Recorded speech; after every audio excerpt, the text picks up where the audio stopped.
informasi penting bagi pensiunan 8 hari menjelang pencairan gaji bagi pensiunan mulai dari gaji pensiun bulan Juni hingga pencairan gaji ke-13. Silakan Bapak Ibu siap-siap mulai hari ini bagi yang belum melakukan hal berikut ini menjelang pencairan gaji.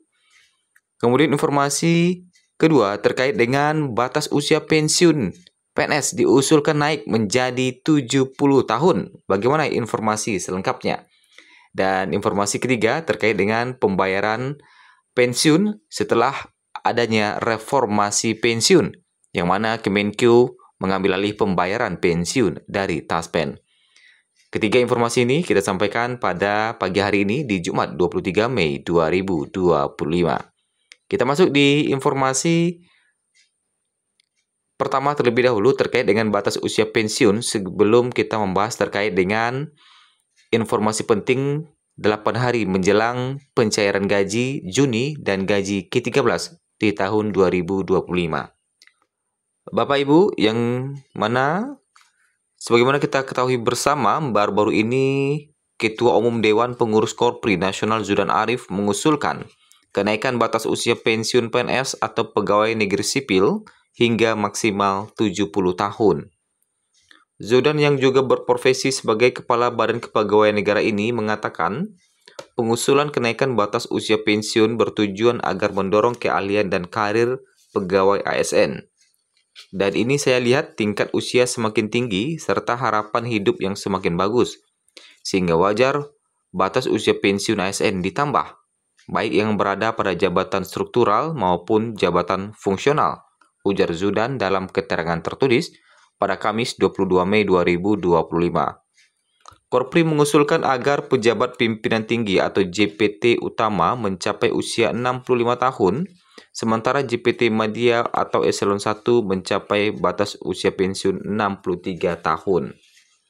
Kemudian JPT pertama atau setingkat Eselon 2 mencapai batas usia pensiun 62 tahun, Eselon 3 dan 4 60 tahun. Kemudian untuk jabatan fungsional atau Jafung utama 70 tahun.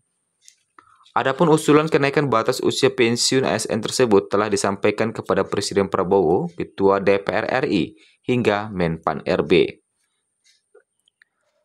Sebelumnya, batas usia pensiun para pekerja di Indonesia telah resmi naik menjadi 59 tahun mulai 2025. Sehingga pekerja yang jadi peserta BPJS Ketenagakerjaan dapat menerima manfaat jaminan pensiun di usia tersebut atau saat berhenti bekerja dengan batas waktu maksimal 3 tahun setelah usia pensiun.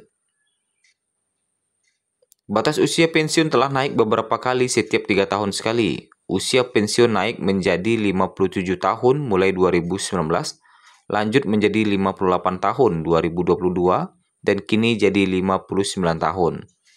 Kenaikan ini akan terus berlanjut setiap 3 tahun hingga mencapai 65 tahun pada tahun 2043.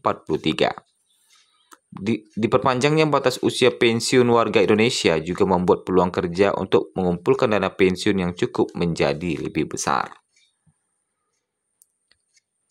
Nah, itulah informasi terkait dengan batas usia pensiun yang diusulkan naik menjadi 70 tahun. Kita masuk di informasi penting. Nah, ini informasi utama. 8 hari menjelang pencairan gaji pensiun dan gaji 13 tahun 2025. Sebagaimana yang kita ketahui bersama bahwa 8 hari lagi menjelang pencairan gaji pensiun di bulan Juni yang akan dicairkan pada tanggal 1 Juni 2025 dan pencairan gaji ke-13 yang akan dicairkan mulai tanggal 2-nya. Kabar gembira untuk pensiunan PNS, PT Taspen telah menetapkan jadwal pencairan gaji ke-13 untuk pensiunan ASN tahun 2025 mulai 2 Juni 2025. Sedangkan untuk ASN baik PNS maupun P3K yang masih aktif, hingga saat ini belum ada kepastian tanggal pencairannya. Nah, sebelum melakukan pencairan gaji pensiun di tanggal 1 Juni 2025, para pensiunan harus memastikan bahwa telah melakukan autentikasi. Hal ini penting agar pencairan gaji Bapak Ibu bisa cair tepat waktu di tanggal 1. Nah, apabila Bapak Ibu ingin mengambil gajinya secara berbarengan, berarti Bapak Ibu harus menunggu dahulu gaji ke-13-nya cair yang akan mulai cair pada tanggal 2. Jadi bisa jadi nanti Bapak Ibu ambil gajinya di tanggal 2 atau di tanggal 3 sehingga cair bersamaan. Bagi para pensiunan yang mendapatkan gaji di bulan Mei 2025 itu 5 juta, berarti di bulan Juni nanti bisa mendapatkan total 10 juta lebih. Nah, gitu ya. Karena patokan gaji 13 itu berpatokan kepada gaji di bulan Mei 2025 tanpa potongan. Jadi kalau gaji Bapak Ibu di bulan Mei itu dapat 5 juta dengan potongan, kalau tanpa potongan artinya dapat 5 juta lebih bagi golongan 4 ya. Pencairan gaji ke-13 untuk pensiunan ASN diungkap Corporate Secretary Taspen Hendra dalam keterangan resmi di Jakarta pada Rabu 21 Mei 2025. Pembayaran ini mencerminkan penghargaan negara terhadap kontribusi para pensiunan, serta menjadi salah satu bentuk nyata kehadiran negara dalam menjamin keberlanjutan penghasilan bagi ASN yang telah menyelesaikan masa baktinya, kata Hendra. Hendra menegaskan pencairan dilakukan secara otomatis tanpa perlu pengajuan atau autentikasi ulang dari penerima manfaat. Dengan begitu, pensiunan tidak perlu melakukan verifikasi data atau tindakan administratif tambahan. Direktur Operasional PT Taspen, Ariandi, menjelaskan, besaran gaji ke-13 dihitung berdasarkan komponen penghasilan bulan Mei 2025 yang meliputi pensiun pokok, tunjangan keluarga, tunjangan pangan, dan tambahan penghasilan. Pembayaran dilakukan tanpa perlu pengajuan ulang atau autentikasi ulang dari para penerima, ungkap Ariandi. Gaji ke-13 ini juga tidak dikenakan potongan iuran atau potongan lain, kecuali pajak penghasilan yang ditanggung oleh pemerintah.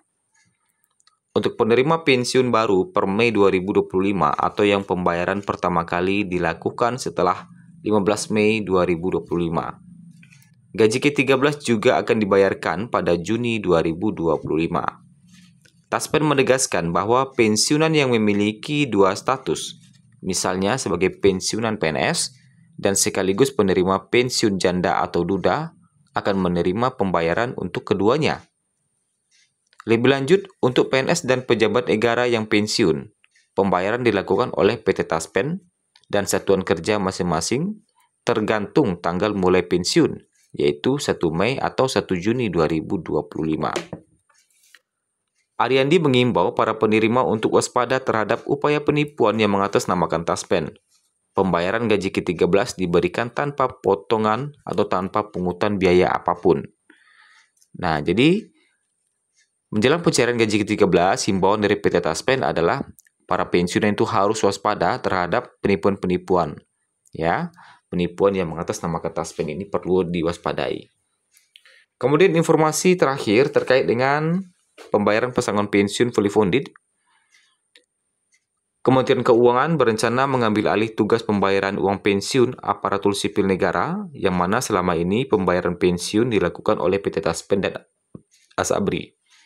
Pengamat asuransi Irfan Raharjo mengatakan langkah ini memiliki sisi positif dan negatif. Positifnya, dana akan terjamin dari kemungkinan ketidakcocokan imbal hasil investasi dengan bunga kepada dana peserta maupun jangka waktu. Namun kelemahannya, hasil investasi tidak maksimal karena pemanfaatan instrumen keuangan di pasar uang menjadi terbatas, ujarnya. Di satu sisi, beberapa perusahaan negara, penyalur asuransi dan dana pensiun rawan praktik korupsi. Menurut Irfan, hal itu terlihat dari sederet kasus korupsi di Jiwasraya, Asabri, dan Taspen. Kelemahan perusahaan-perusahaan tersebut terutama dalam hal tata kelola atau tidak adanya good corporate governance dengan prinsip-prinsip utama transparansi, akuntabilitas, reliabilitas, independen, dan fairness, ujarnya. Hingga saat ini pemerintah masih belum menerbitkan kapan mulai skema fully funded akan mulai diberlakukan atau pesangon mulai diberlakukan. Sehingga kita masih harus bersabar sampai pemerintah menerbitkan aturan terkait dengan pembayaran pesangon pensiun hingga 1 miliar rupiah.